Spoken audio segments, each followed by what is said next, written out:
do meu marido que veio jogar na minha cara que ela engravidou dele e no final de tudo nem filhos o meu marido podia ter.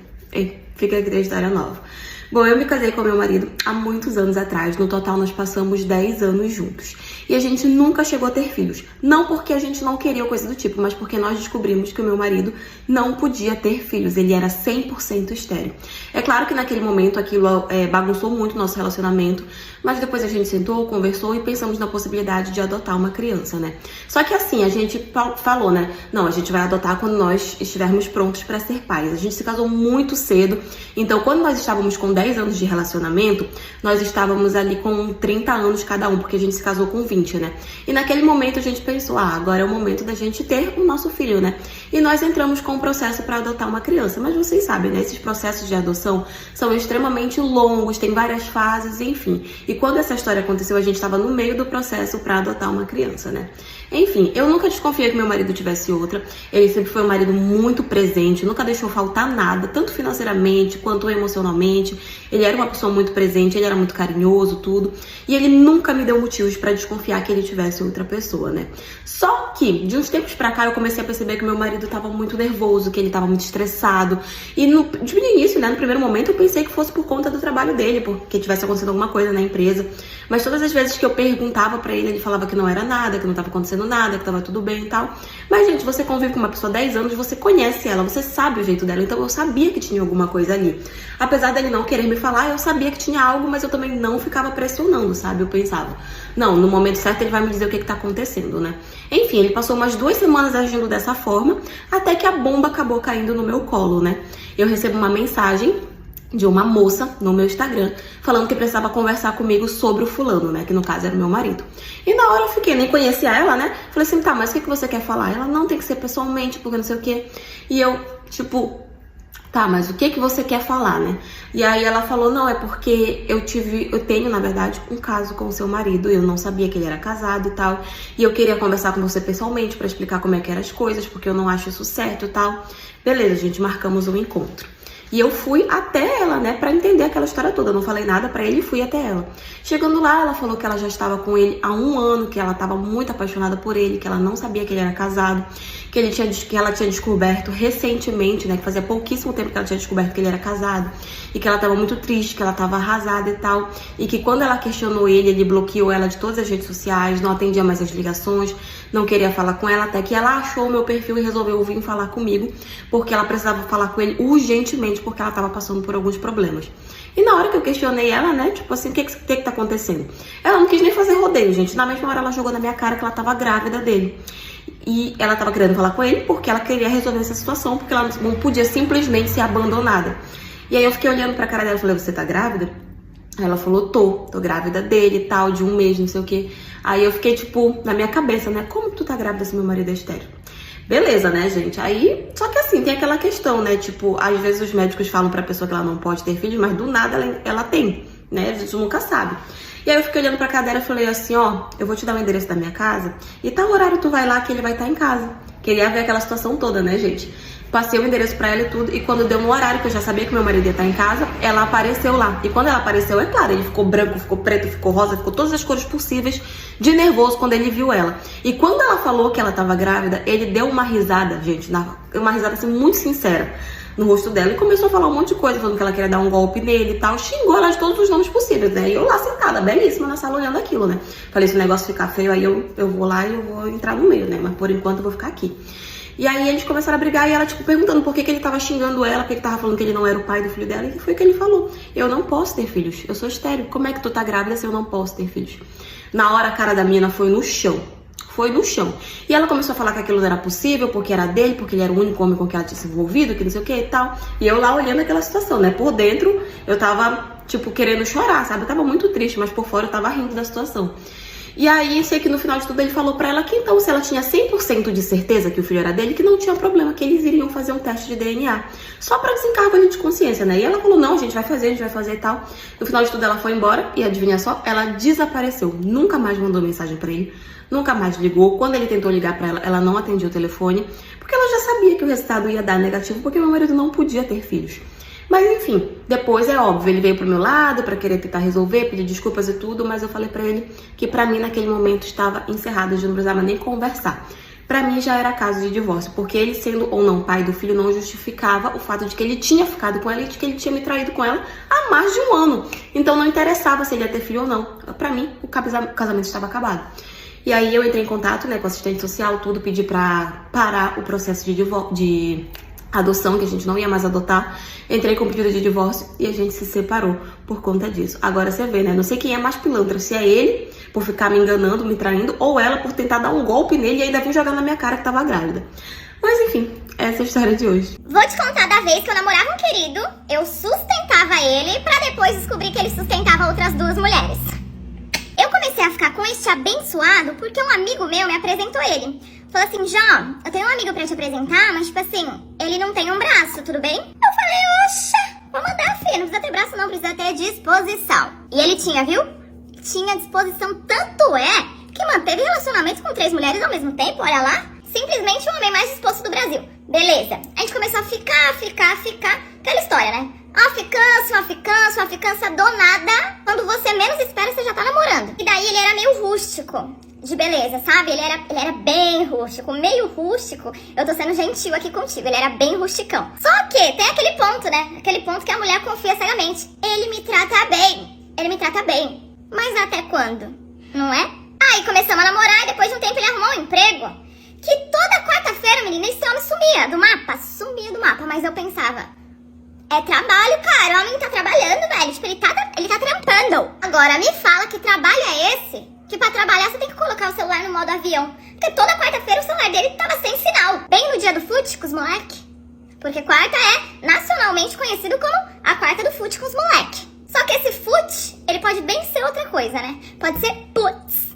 A noite das putz com os moleque. Mas beleza. Trabalho é trabalho, gente, não vamos discutir. Show, passou um tempo, certo dia a gente tava na calçada com os nossos amigos, fumando um nargues, bebendo uma catuaba, ao nível. Mas beleza, ficamos lá conversando, resenha, pá, não sei o quê. E aí deu um certo momento que a gente foi pra casa, cada um pra sua respectiva casa, no caso, né? E aí no outro dia eu acordei e vi que ele tinha saído do nosso grupo de amigos. Do nada, tem angu nesses caroços. Achei muito estranho, fui mandar mensagem pra ele. Quando eu mandei a mensagem pra ele, não era ele. Acontece que uma mulher me respondeu e falando o seguinte: olá, tudo bem? Aqui é a Maria Luísa, namorada do Cleiton. Namoro com ele há 3 anos. Com quem eu falo? Depois que eu peguei uma Smart, mandei um hoje pra ela. Olá, tudo bem? Aqui é a Jó. Eu sou do time da TIM. Eu só entrei em contato pra ver se tá tudo certo com a sua conta digital. Quase me fiz de louca. De tão grande que foi o pane no meu sistema. Aí eu falei, oi? Como assim você namora com ele há 3 anos, minha filha? Eu namoro com ele há 1 ano. Aí eu mandei e falei, menina, como você namora com ele há 3 anos? Se eu tô com ele todos os dias, todo final de semana eu tô na casa dele. É o quê? Namoro virtual? Beleza, mandei essa mensagem. Evaporou, essa querida nunca mais me respondeu. Aí no outro dia ele veio falar comigo e adivinha quem tava errado nessa história toda? Mas claro, né? Quem seria o errado nessa história? Ele? Não, né? A errada era eu, porque eu não tinha que ter respondido ela. O que eu tava caçando respondendo ela? Quase que eu falei, meu chifre, né? Que deve estar por aí solto. Eu tava tentando achar o meu chifre, que em algum lugar ele tá. Só basta eu descobrir. Mas, claro que ele veio com a melhor das desculpas. O homem, ele tem uma desculpa perfeita pra cada ocasião. Pode ficar tranquila, porque se você quiser perdoar ele, se você quiser ser um otário ainda, pode ficar de boas, que dá pra passar aquela panada pra desculpa que ele der, porque são desculpas realmente muito boas. O querido chegou em mim e disse, ela é louca, você não tá vendo que ela é louca, que ela é lox? Eu só fui ajudar essa maluca a fazer a mudança na casa dela, e aí ela pegou o meu chip, ela roubou o meu chip do meu celular, do meu smartphone, colocou no smart dela e falou com você, amor, fingindo que era eu, porque ela é muito apaixonada em mim. E aí ela se passou por mim pra estragar o nosso relacionamento, o nosso amor. Ela quer acabar com o nosso amor. E aí a chifrude cega fez o quê? Amor, claro. Eu sabia que era pegadinha. Só pode ser pegadinha, né, amor? Ai, meu, desculpa, tipo... Meu, achei por um momento que era verdade, mas você jamais faria isso comigo, né? E digo mas, tá? Eu digo mas. Vamos atrás dessa mulher, entendeu? Dessa criminosa hacker de sistemas. Porque isso não se faz. Claro que eu acreditei, gente. Uma mentira boa dessa. Beleza, até aí, tudo bem, perdoei, passou e até aí show. Seguimos felizes, o casal mais feliz do Brasil, seguiu juntos, até que Sempre tem um até que, né? Claro. Certo dia estava eu indo ao dentista, vejo um carro igual ao dele passar. Eu olho pra dentro e quem tá lá? Ele, claro, e uma mulher. A mulher era minha prima, minha primona, minha best. Aquela prima, sabe aquela prima que você olha... Meu, essa aqui ela é muito minha prima. Ela é tipo, ela é minha melhor amiga. A grande primona, a grande primaça. Aí você fala, aí você terminou, né, meu amor? Já, mas... Poxa vida, um errinho desse, um errinho. Poxa, perdoei, claro. Beleza, até aí tudo bem. Aí, o que aconteceu? Eu comecei a achar coisas no quarto dele. Mas assim, muita coisa. E coisa de mulher. Chegou um momento que eu pensei que aquilo ali era simplesmente um brechó de artigos femininos. De tanta coisa que eu achava. Roupa, sapato, tinha até cartinha de mulher. Mas eu era tão otária que se ele olhasse pra mim e falava, amor, Papai Noel passou aqui, velho. Papai Noel passa aqui, deixa as cartinhas das mulheres aqui. Eu ia acreditar. É o meu jeitão, né? Aí, beleza, até aí tudo bem. Até que chegou o dia do veredito final do checkmate. Que foi quando eu descobri toda a palhaçada, assim, integralmente, né? Que eu já vinha descobrindo há muito tempo, eu só não queria olhar. Teve um dia que a gente tava indo pra casa dele, eu ia dormir lá, noitinha romântica, e aí a gente parou num posto pra abastecer o carro. E ele sempre descia no posto de gasolina na hora de abastecer. Aí, eu me vi sozinha dentro daquele carro. Falei, não, agora é a hora, chegou o meu momento. Dito e feito, comecei a investigação. E abre porta-luva e fecha, olha embaixo do banco, embaixo do tapete. E aí, meus amores? E aí, não deu outra. Eis que eu acho um recibo. Mas até então era um recibo de supermercados. Ó, supermercado. Aí eu fui analisar mais a fundo o que eram as compras. E era tipo umas compras soltas, assim. Um leite moça aqui, um morango aqui, queijos, vinhos. Algo bem romântico. E essas compras nunca chegaram até mim. Minha filha, pra mim, esse macho não pagava nem uma água. Uma água mineral ele não pagava. Eu que pagava tudo pra ele. Eu sustentava o meu adolescente. Aí eu fui a fundo nas investigações. Vi o nome do mercado, plau, joguei no Google. Era um mercadinho de um bairro que, assim, coincidentemente era de uma querida que ele já teve uma coisa, um negocinho ali. Beleza, guardei essa informação comigo e fiquei, ó... Porque é assim que o FBI age, na surdina. Aí, o que eu fiz? Joguei um verde, joguei um verdaço, um verdão pra irmã dele, pra saber se era lá mesmo que a querida morava. Aí, adivinha? Adivinha aí pra nós. Era lá. E assim, não satisfeito com uma, tá? Que assim, meu maridão não gosta de pouca coisa não, viu? Ele não se satisfaz com o pouco. Não satisfeito com uma, tinha recibo das duas. Ou seja, ele tinha duas queridas que ele sustentava, enquanto eu sustentava ele. Aliás, eu sustentava 3 queridos. Não era mole não, hein, Cleitinho? Cleitaço, não era mole. Não, sabe o que eu tô até achando? Que eu vou abrir uma ONG. Porra, tá sobrando dinheiro pra caramba aí, sustentando 3. Tá de boas. E eu que descobri que eu era amante. Então fui lá e fiquei com a namorada dele. Um certo dia eu tava em casa de boa, não tinha nada pra fazer. Então eu entrei no aplicativo de namoro do Facebook. E lá no aplicativo eu encontrei um rapaz que me chamou a atenção. Ele não era muito bonito, só que ele tinha a cara de quem tinha dinheiro. Porque assim, eu nunca gostei de pobre, embora eu seja. Então ali eu comecei a conversar com ele e naquele mesmo dia ele já pediu pra me ver. Só que eu fiquei com medo, então eu não aceitei. Passou uma semana, fui viajar com uma amiga minha e nesse tempo todo eu e ele conversando. Até que eu voltei de viagem e naquele mesmo dia eu decidi ir ver ele. Óbvio que acabou rolando, ali eu fiquei com ele e no dia seguinte eu fui pra casa. E depois desse dia a gente começou a se ver com frequência. Só que tinha uma coisa que me chamava muito a atenção. Ele só me via dia de semana. E eu sou do candomblé. Então durante uma gira, uma pombagira me contou, gente, absolutamente tudo. Ela me contou que existia uma moça da pele branca, cabelos loiros, e ela ainda disse que logo essa tal moça iria aparecer nas minhas redes sociais. E detalhe, nas redes sociais dele não tinha nada com ela. Enfim, se passou uns dias, até que quem apareceu no meu Insta? Exatamente, a moça que a pombagira disse que ia aparecer. Então, quando eu vi o perfil daquela moça, eu lembrei das características e comecei a seguir o perfil dela. E assim que eu comecei a seguir, bingo, eu descobri quem era ela. Todo lugar que o meu boy postava que ele estava, ela postava também. Nossa, quando eu vi aquilo eu fiquei chateada pra caramba, mandei mensagem pra ele, briguei com ele e depois disso eu parei de ficar com ele. Só que o problema nem era esse. O problema é que a bobona aqui já tava começando a gostar dele. Foi quando eu fiquei sabendo que eles terminaram e depois disso eu voltei a conversar com ele de novo. Dessas conversas nós começamos a ficar novamente até que eu descobri que ele tinha voltado com a namorada dele de novo. E quando eu fiquei sabendo, eu pensei comigo, pô, agora já virou palhaçada. Fui, mandei mensagem pra ele novamente, brigamos de novo, até que ele debochou da minha cara. Eu acho que na cabecinha dele, ele achou que eu nunca teria coragem de contar nada pra namorada dele. Pois bem, quando ele debochou de mim, eu fui direto no Insta da namorada dele e ali eu caguei, eu falei tudo que eu tinha pra falar eu falei. E não só falei, como eu também mandei prints como prova. Até que ela me respondeu e sabe o que ela disse? Ela disse que realmente já estava desconfiando mesmo.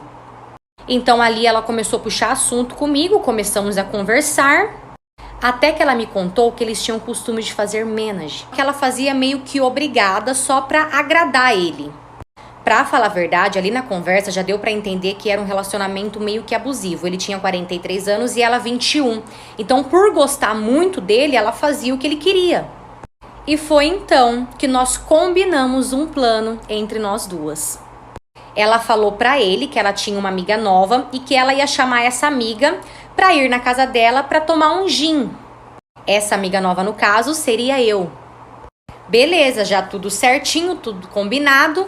Até que chegou o grande dia de eu ir na casa deles. E quando eu cheguei, quem que foi abrir o portão pra mim? Exatamente, o próprio, gente. Quando ele me viu, ele quase caiu pra trás. Ele começou a perguntar o que eu tava fazendo ali, então falei pra ele que eu estava visitando a minha amiga.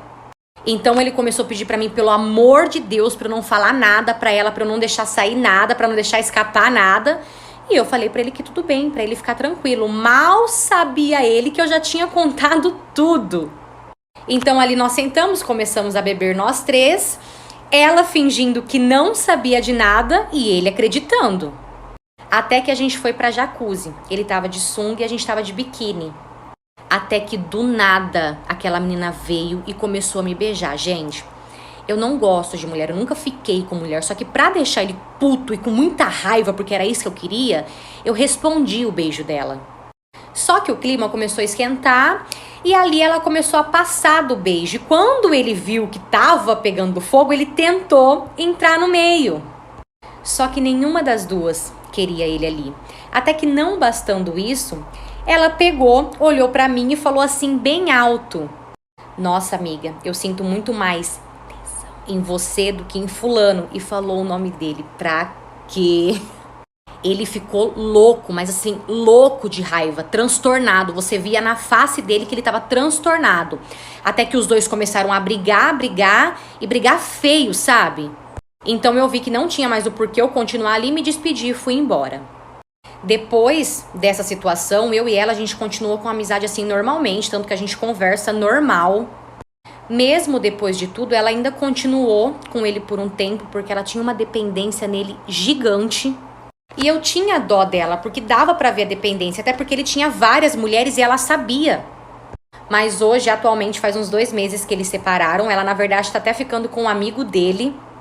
E esse amigo dele que ela tá ficando, trata ela assim, gente, muito bem. Trata ela como uma princesa, realmente do jeito que ela merece, sabe?